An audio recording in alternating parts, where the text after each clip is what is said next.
Essa cena que nós vimos pela proclamação do Evangelho é uma cena importantíssima. A tentação de Jesus no deserto é a cena que simboliza um momento de decisão. É o momento de decidir qual é o sentido da vida do Cristo. Naquela época havia uma expectativa muito grande da chegada do Messias. Mas qual é essa expectativa e quem era esse Messias esperado? O Messias esperado pelos judeus era um líder religioso e político que iria unir o povo de Israel e iria libertar o povo de Israel da opressão. Então era um rei nacionalista, era um poder nacionalista que os judeus esperavam. E nesse momento no deserto, Jesus precisa decidir que Messias ele queria ser. O Messias que tem poder, que exerce poder sobre os outros, que possui reinos, que possui exército, ou então Messias que transforma o poder em serviço e transmite não somente aos judeus, mas à humanidade uma mensagem de Deus, uma mensagem de amor. Essa é a decisão que Jesus tem que tomar. E aqui ele vai tomar a decisão do sentido da sua própria vida. E aí ele pensa no todo. E se vocês prestarem atenção nas três tentações narradas no Evangelho, vocês irão reparar que todas elas têm a ver com o poder. A questão é o poder. O poder, exercer o poder sobre o outro, ou ter poder, mas poder para serviço. Então o demônio chega para Jesus, o diabo, diz assim: você está com fome? Então transforma essa pedra em pão. Aqui está o poder que eu posso usar para o meu benefício. Voltando aqui ao Evangelho, a primeira tentação, que é a tentação de transformar a pedra em pão para o meu benefício, é a tentação de usar o poder que eu tenho. A tentação de usar o poder que eu tenho para o uso próprio, para o meu privilégio, para a minha vida. Essa é a primeira tentação. E muitas vezes nós somos tentados a usar o poder que nós temos para o nosso próprio benefício. A segunda tentação é quando o diabo mostra os reinos do mundo e diz assim: eu vou te dar esses reinos se você se prostrar diante de mim. Aqui está a tentação do exercício de poder. Jesus tem a chance de dominar outras pessoas e povos e exercer poder, ser um grande tirano sobre as pessoas. Aqui é o exercício do poder para o controle das outras pessoas. Eu estou acima delas e eu submeto as pessoas ao meu poder.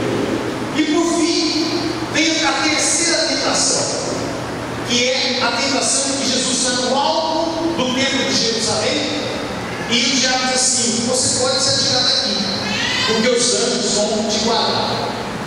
E aqui é o uso do poder como privilégio. Eu sou privilegiado, eu sou especial. Deus vai me olhar mais do que outras pessoas. Se fosse outra pessoa que estivesse aqui, se atirasse do templo de Jerusalém, ela cairia. Mas eu não, porque eu sou especial.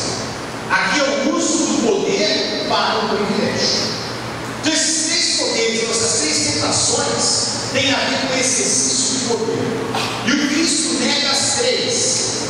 O poder, usar o poder para si mesmo, usar o poder para o domínio dos outros, ou sobre os outros, e usar o poder como privilégio, como se ele fosse algo especial sobre qualquer outra pessoa. Ele vai negar isso, vai resistir a essas tentações e por fim ele vai decidir ser o quê? Um novo Messias, aquele que transmite uma mensagem de amor à humanidade. E o Messias tem um grande poder, mas que se transforma no quê? Em serviço às pessoas. E é isso que o Cristo vai fazer até o final, até a cruz e depois da ressurreição. Ele vai servir as pessoas. Ele vai se interessar pelo todo, para que todos estejam bem. E essa cena da tentação, queridos irmãos e irmãs, nos remete ao fato que nos surpreendeu nessa história. E esse fato se encaixa plenamente na tentação do deserto. Ou a tentação do deserto se encaixa plenamente no fato que nós vivenciamos essa semana e que pegou todo mundo de surpresa. O Papa Bento XVI renuncia. Para a nossa modernidade, para a nossa contemporaneidade, é um fato inédito. Já aconteceu na história da igreja, mas para nós foi uma surpresa incrível. Um Papa renunciar. E diante de qualquer renúncia, seja ela qual for, e principalmente do Papa, várias especulações surgem. Começam a surgir várias especulações. E eu vi muitas bobagens. A primeira bobagem que eu vi foi: esse Papa não tem fé. Ele não tem fé suficiente. Olha, preste atenção na tentação do deserto. O diabo poderia muito bem falar para Jesus: você não tem fé. Por que você não transforma a pedra em pão? Mostra a tua fé. Você não vai se atirar daqui embaixo? Se atira. Mostra que você não tem fé. Mostra a tua fé. A mesma coisa são pessoas que pensam que um homem religioso que viveu a sua vida todinha dedicada à igreja, não estou colocando a questão da postura e a tendência teológica desse homem, mas o fato é que esse homem dedicou a vida inteira à igreja e se tornou Papa. E como Papa, ele exerceu o seu papado dentro da sua linha. Esse homem tem muita fé. E eu vou dizer mais para vocês: para ter a coragem de renunciar, esse homem tem muita fé. Ele tem muita fé em Deus e tem muita fé na igreja. Por renunciar. A sua renúncia é uma prova de grande fé. Se ele não tivesse fé em Deus e não tivesse fé na igreja, ele não renunciaria. Ele confiaria somente nos seus dons intelectuais. Ponto final. E continuaria com o Papa.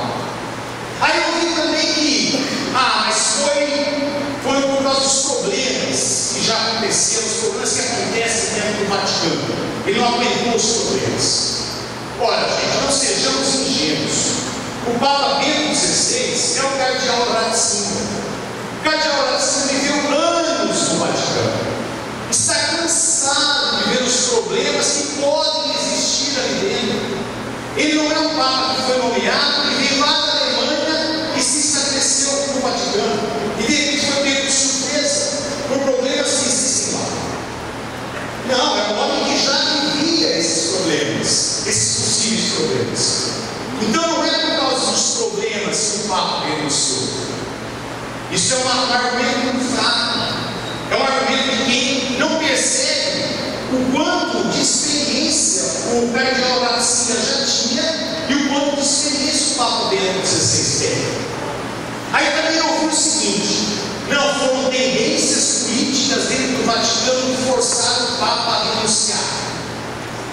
Ora, a tendência da linha teológica de Bento XVI se encaixa plenamente com o Vaticano. Se encaixa plenamente com a tendência dominante ali, que é mais conservadora. Então aqui não há nenhuma estratégia para derrubar o Papa. Pelo contrário, a permanência desse papado, para muitos aqui é muito bom, porque ele deixa as coisas como estão. Mas o que nós vemos nessa renúncia? Nós vemos nessa renúncia uma amostra de coragem e uma amostra de responsabilidade, de profunda responsabilidade. Olha, o Papa vê as suas limitações físicas e mentais, e ele está vendo que o mundo está evoluindo, o conhecimento humano também evolui, que medidas que estão sendo tomadas, que ele vê que não consegue tomar, ele não tem capacidade dele. E aí então ele faz com muita fé, com muita coragem, com muita lucidez e senso de responsabilidade. Ele diz: gente, eu não posso ficar mais. Eu vou dar o meu lugar para alguém que possa fazer muito mais do que eu. Porque existem pessoas competentes nessa igreja. E o Espírito Santo vai iluminar pessoas que venham e façam alguma coisa. É esse o pensamento do Papa. Portanto, a renúncia do Papa Bento XVI é um exemplo e um orgulho para todos nós. Porque renunciar, gente, não é motivo de fraqueza. Renunciar, muitas vezes, é motivo de muita fortaleza. E é o que o Papa Bento XVI teve. Ele teve a força de se terminar o seu papado de cabeça erguida e dizer: gente, eu não posso mais, não tenho mais condições, agora eu dou o meu lugar a outra pessoa, e que seja escolhida uma pessoa boa para a igreja, que tenha condições físicas e mentais para que a igreja tome espaços significativos nesse mundo e se torne um sinal de Jesus Cristo no mundo, que é a vocação da igreja. Então essa é a intenção. Isso não só é um exemplo de coragem e de senso de responsabilidade, mas é um exemplo para todos nós aplicarmos no nosso dia a dia. Qualquer pessoa que está dentro de qualquer ambiente, que está exercendo um determinado serviço, precisa ter esse senso de responsabilidade. Se eu não posso, se eu não tenho condições, eu tenho que abrir mão para que outra pessoa venha e faça melhor do que eu. Isso é um gesto de humildade que muitas vezes nós não temos, porque nós queremos continuar a todo custo no poder. Ora, que muitas pessoas gostariam que o Papa ficasse definhando na sua velhice, fosse ficando doente, mais doente, o mundo evoluindo, aí o Papa está para morrer, os católicos estão rezando, o Papa que morre ou não morre, e ele aparece na janela, depois sai da janela, e assim por diante, nós todos parados, e o mundo evoluindo. Não. Bento XVI pensou: não, isso eu não vou fazer. Eu vou dar lugar, em primeiro lugar, a outra pessoa. E é isso que muitas vezes nós temos que fazer. Eu não sou católico quando entrei no seminário, eu não me tornei católico quando entrei no seminário. Eu fui batizado e cresci na igreja católica. E quantas vezes eu não assisti padres que atrapalharam comunidades inteiras, porque não enxergavam a sua limitação física e mental. E aí vem aquele papinho, né? A comunidade tem que ter caridade com o padre. A coisa não é bem assim. Tem que ter caridade sim, mas tem que ter a caridade, tem que chegar no padre e falar assim: olha, padre, não dá. Desse jeito não tem condição. Mas o senhor poderia fazer um outro serviço. Pensa, repensa. Mas o senhor está na função certa de ser padre aqui, na comunidade, dirigindo uma comunidade. E assim por diante. Quantos padres já não atrapalharam muitas comunidades, um padre só, e fizeram igrejas ficarem vazias? Quantos padres não estão em comunidades há 20 anos e não têm a humildade de deixar essa comunidade? A comunidade está cansada, já não aguenta mais a cara do padre, o padre já está sem criatividade, já não sabe mais o que faz naquela paróquia, mas é porque a tal paróquia, então eu não arrego, eu fico aqui. E aí eu fico ali, fazendo com que a comunidade patine. E gente, esse não é o sentido crístico de pensar. O sentido crístico de pensar é o quê? Eu tenho que pensar no todo. Eu tenho que pensar o que é bem para todo mundo, o que é bom para todo mundo. E muitas vezes é bom para todo mundo que eu saia, é bom para todo mundo que eu me retire, é bom para todo mundo que eu mude de função, de paróquia, de diocese, enfim, é bom, é saudável. E assim todos deveriam pensar na sua vida, seja na família, seja na atividade profissional, seja o que for. Nós temos que pensar sempre o que está fazendo sentido na minha vida. A minha vida realmente está fazendo sentido naquilo que eu exerço. Eu estou sendo bom naquilo que eu faço. Realmente eu estou servindo mais do que exercendo poder. E muitas vezes nós queremos só exercer poder. E aí nós deixamos de servir. Esse é o ponto. O ponto é que eu tenho que servir.